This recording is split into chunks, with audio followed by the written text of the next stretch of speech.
Hello and welcome to my YouTube channel. I'm Dan Beaver and I'm a licensed marriage and family therapist and been in practice for 45 years.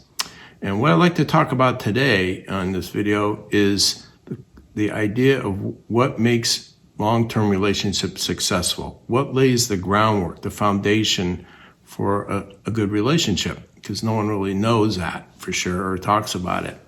Now, when I was asked earlier in my career, I always, about what makes marriages work and are successful, I always had my list of 5, good communication, good listening, conflict resolution skills, and these are all very important.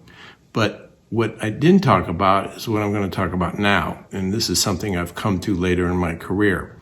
These 2 things, these come first. These are critical. To be able to achieve these and accomplish it is important to do before you get married, before you start living with someone and make a serious commitment. It's like after the fact, it's a lot harder. You can do it, but it's a lot harder. And so when you're in your 20s and 30s, that's a really good time to be able to do it, what I'm going to talk about. So what are they? Well, number 1, the first thing that you need to be able to do is to make money. Not a lot of money, but enough money to pay the rent and take care of the daily expenses. And you have that capacity, you have that skill set, whatever it may be, the confidence that you can live alone as an adult without being dependent on someone for money, your parents, the state. You don't need another adult for economic survival. You can take care of yourself. Welcome to adult life. There we go. That's key, okay? The second one is that you're not afraid to live alone, that you can live on your own emotionally, you can be your own best friend, you can live in an apartment by yourself anywhere in the world, basically, and that you can do it. I don't say you have to like it. I'm not advocating being alone as a lifestyle, but that you can do it. If push comes to shove, if things happen, you can set up your own place and you can be content with that. You might have a roommate, that's okay, but you're not emotionally involved with them to support you. You can support yourself emotionally. That's the key. You know how to do that. You don't need another adult to take care of you in that way. These are 2 critical, important foundation-laying concepts. Now, why is this so important? What makes the difference? Well, it has to do with dependency. Because when you can't do one or both these things, then a dependency starts to form. You have a dependent relationship between 2 adults. And when dependency gets involved with adults, it's not good. It's not good. It wrecks the intimacy. Now, obviously, between a parent and a child, that's totally appropriate. And, I had 2 daughters that I took care of with my wife for at least 20 years, where I was responsible, or we were, for their health, for their, financial things, everything. I was a parent, but I wouldn't want to do that anymore.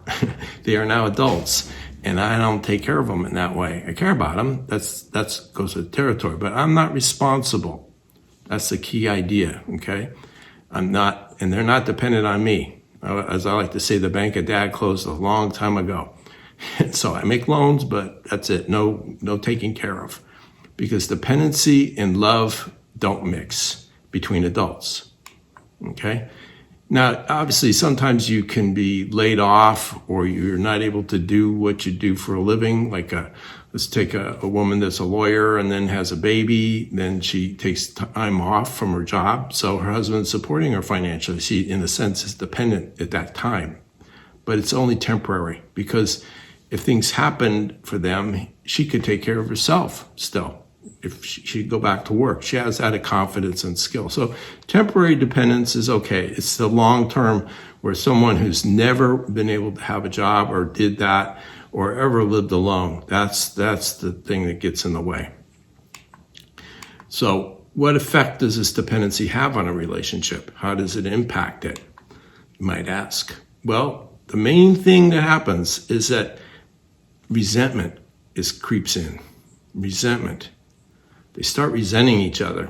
They might have said they loved each other early on and it felt really good. They kind of be in that dependent way, but it starts to become a drag. So if you're a dependent adult on another adult, you're going to resent them because they have the ability, to take it away. And then you're really up the creek. If they leave you, you're going to be in deep trouble, emotionally or financially.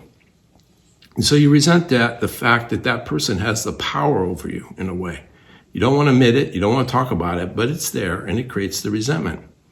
The other side is someone's dependent on you, another adult, then it's like you're living with a child, someone who needs you to take care of them economically or emotionally.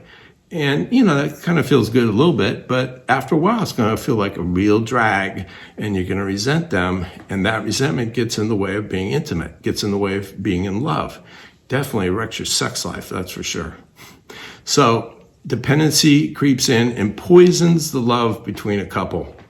And it creates a lot of power struggles as well. Now, I'm sure you've heard of this popular term, they have a hate-love relationship. I used to hear that. I think I used to hear it about Elizabeth Taylor and her men, Richard Burton, her husband, many times. They had a hate-love relationship. Now, what does that mean? I don't understand that. You hate somebody, but you love them. How does those two words go in the same sentence? They're in conflict with each other. Now, what I do know and how I do look at that now is it's not hate-love. You know what it is? It's hate-need. I need you, therefore I hate you because I need you. And I'm an adult and I need you to take care of me, to be there for me. And I resent that. But, they say they love you, but they usually don't treat you like they love you. But they need you. Definitely. They need you economically or they need you emotionally, whatever they're dependent on, or both. And that definitely becomes a toxic relationship eventually. The other thing that dependents don't like to do is that they don't like to take risks because there's security's at stake. When your security's at stake, you don't want to gamble. You don't want to have a high-risk situation. You want to play it safe. And so that translates into not really being open and real in an intimate relationship. You want to do things to avoid conflict. You seek harmony with everything, which ends up not being real. You avoid saying the truth. You avoid saying how you feel if it risks getting into a fight. And you shut down the real you. And therefore, you start to feel suffocated and resentful and depressed. And there's definitely no intimacy with this type of setup. So it's pretty impacting, to say the least. So once again, make sure that you learn how to take care of yourself financially before you get committed, and that you're not afraid to live alone if you need to. So those are the two important key ingredients for a long-term successful relationship. Thanks for listening, and there'll be more to come. Take care. Bye-bye.